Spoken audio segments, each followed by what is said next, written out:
Assalamualaikum warahmatullahi wabarakatuh. Salam sejahtera, salam paduan, salam perjuangan, salam Melaka berbau pintar reja bersih. Sekretari Waalaikum. Cermian khuaran ma ni hauma. Haifalakum ana bil har syukran. Maradan khuaran indurun mundi ciaran ta cahap. Tuan-tuan dan puan, saya Muhammad Anwar Fahmi Haridas bin Abdullah, Presiden Pertubuhan Kebajikan Masyarakat Sivil Melaka. Hari ini ingin memberikan pandangan saya berkaitan dengan peranan wakil rakyat DUN dan Parlimen, yang mana kita maklum perkara ini saya highlightkan kepada rakyat akar umbi dan juga generasi muda, teenagers, adolescents. They should know what is the function and also responsibility of the member of parliament. Mungkin anak-anak muda ini entrepreneur, businessman, mereka yang dah retired dalam government, it could be layman people. In future mereka berasrat untuk menjadi member of parliament DUN dan parlimen itu sendiri, Dewan Rakyat, Dewan Negara. Baik saudara, sebagai wakil rakyat, kita bukan saja bercita-cita melibatkan diri aktif dalam mana-mana ideologi parti politik, kerajaan atau pembangkang. Kita perlu faham yang mana apabila kita telah menjadi wakil rakyat, sebenarnya kita mewakili rakyat di kawasan lokaliti berkaitan, kawasan yang kita diamanahkan untuk menjaga masalah rakyat akar umbi. Sekiranya kawasan itu di rural area, urban area, kawasan pendalaman, kawasan bandar ataupun mana-mana lokaliti, maka itulah kawasan sempadan kita ataupun lokaliti kita. Apabila masalah di kawasan itu diangkat oleh rakyat, sama ada rakyat bawa kepada kita sebagai ahli parlimen, sebagai ketua menteri, menteri besar, sebagai perdana menteri, jemaah menteri, sebagai kerajaan atau pembangkang, maupun media dalam negara, printed media, disebut broadcast media, ataupun juga media-media elektronik dan sebagainya, NGO, ya. Jadi isu-isu ini diangkat kepada pengetahuan pemimpin, sebab pemimpin adalah wakil rakyat, mewakili rakyat. Kalau paperwork itu, proposal itu dihantar kepada federal, state, local government atau federal government, prime minister office dan sebagainya, dan kita diminta pejabat menteri besar, ketua menteri dan sebagainya untuk menilai dan memberikan ulasan, seterusnya membantu menyelesaikan masalah rakyat, sudah pastilah kita mesti menjalankan tanggungjawab itu sebaik mungkin. Jadi untuk mereka yang mahu menjadi future politician, anda kena faham, jangan terasa hati maupun merasakan itu sebagai satu ancaman ataupun ugutan ataupun dirasakan satu bebanan. Tidak ada apa-apa harapan daripada rakyat, melainkan rakyat mahukan perhatian pemimpin DUN dan parlimen ataupun federal government, state government, local government. Jadi itulah yang sebenarnya berlaku apabila sesuatu isu itu tidak diperjuangkan agak lama. Tuan-tuan dan puan, sekiranya isu berkaitan melangkau tahun dan melebihi daripada 20 tahun atau 25 tahun, isu berkaitan tidak dapat diselesaikan, apa pandangan tuan-tuan? Adakah rakyat perlu mendiamkan diri? Sudah pasti rakyat akan angkat. Dan satu perkara yang tragis maupun memilu dan seterusnya menyakitkan hati adalah apabila kerajaan negeri atau kerajaan persekutuan telah berjanji akan membawa satu perubahan atau pembangunan di kawasan berkaitan. Sebagai contoh, saya berikan tuan-tuan satu keadaan di mana pada Oktober 2019 media negara telah highlightkan isu berkaitan dengan rumah condong yang bakal menyembah bumi.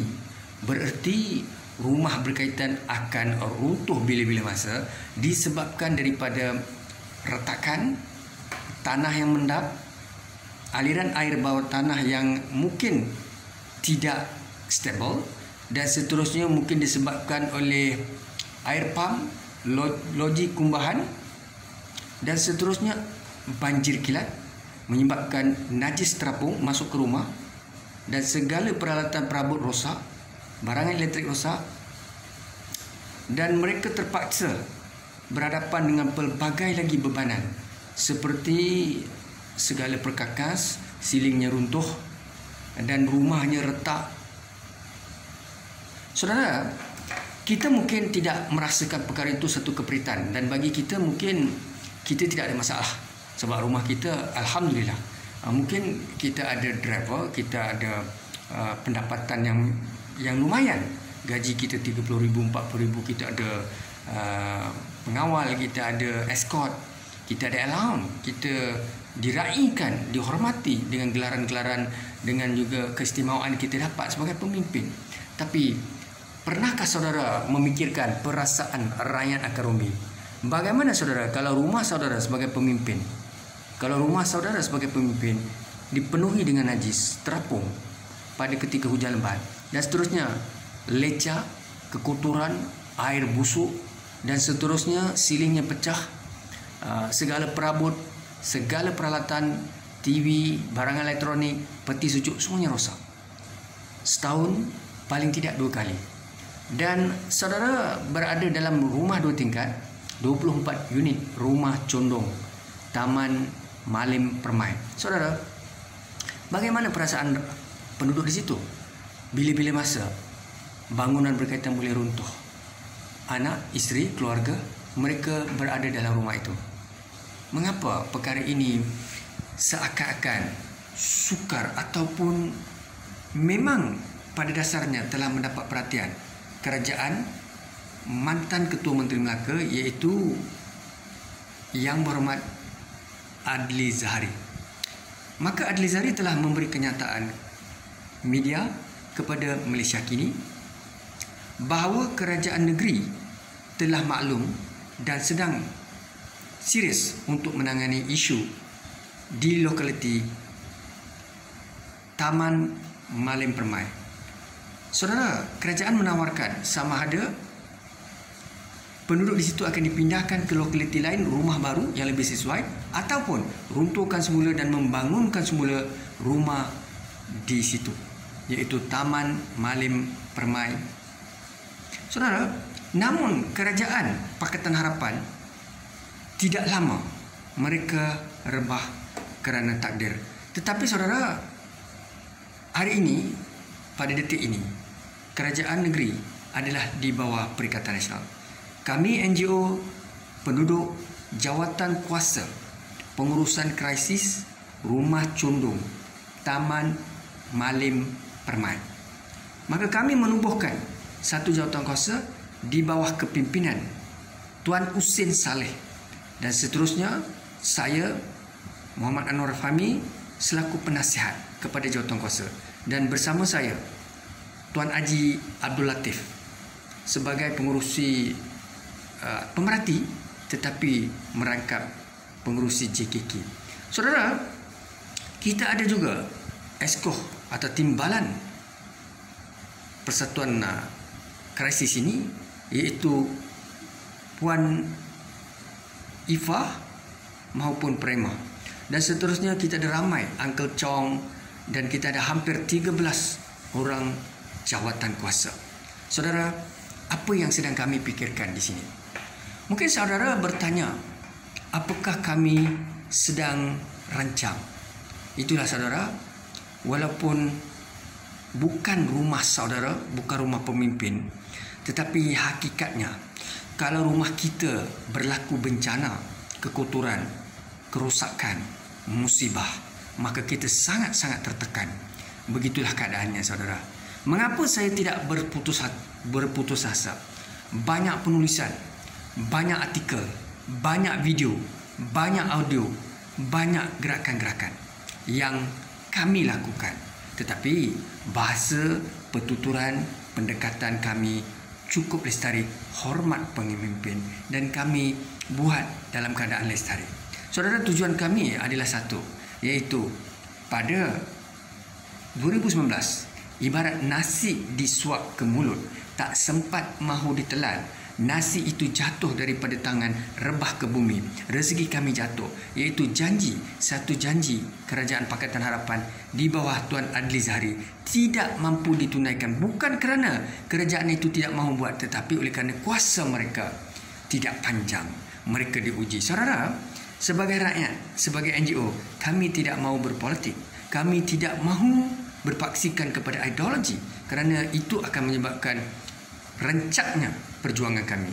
Apabila kerajaan berubah, ideologi parti politik berubah, sekiranya kami memperjuangkan atas bendera parti politik, masalah saudara.